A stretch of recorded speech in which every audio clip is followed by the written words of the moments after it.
प्रश्न बघा, एका गावाची लोकसंख्या 5,000 आहे. ती दरवर्षी 10% वाढते, तर 2 वर्षांनी त्या गावाची लोकसंख्या किती होईल?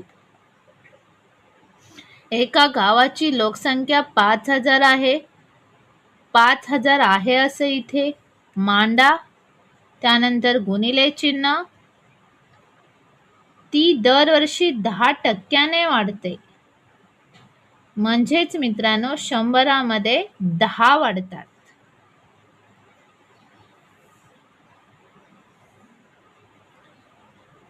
टक्के म्हणजे 100. 10% म्हणजे 10% वाढ, म्हणजेच 100मध्ये 10 वाढतात. 110 ही झाली पहिल्या वर्षाची. त्यानंतर दुसऱ्या वर्षाची 100मध्ये 10 वाढतात, म्हणजेच 10% वाढ.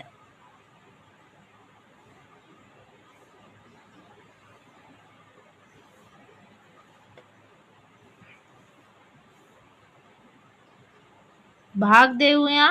ह्या 2 शून्याला हे 2 शून्य गेले, ह्या 2ला हे 2 गेले. 50 गुणिले 11 गुणिले 11. 50 आहे असं. 11 गुणिले 11 121. 0 आहे असं लिहिलं. 5 ने गुणूया. 5 एके 5. 5 दुनी 10. 10शी 0. आजच्या गेला 1. 5 एके 5 आणि 1 6. या प्रश्नाचं उत्तर आलं 60-50.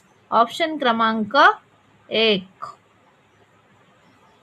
तर 2 वर्षांनी त्या गावाची लोकसंख्या 6,050 होईल.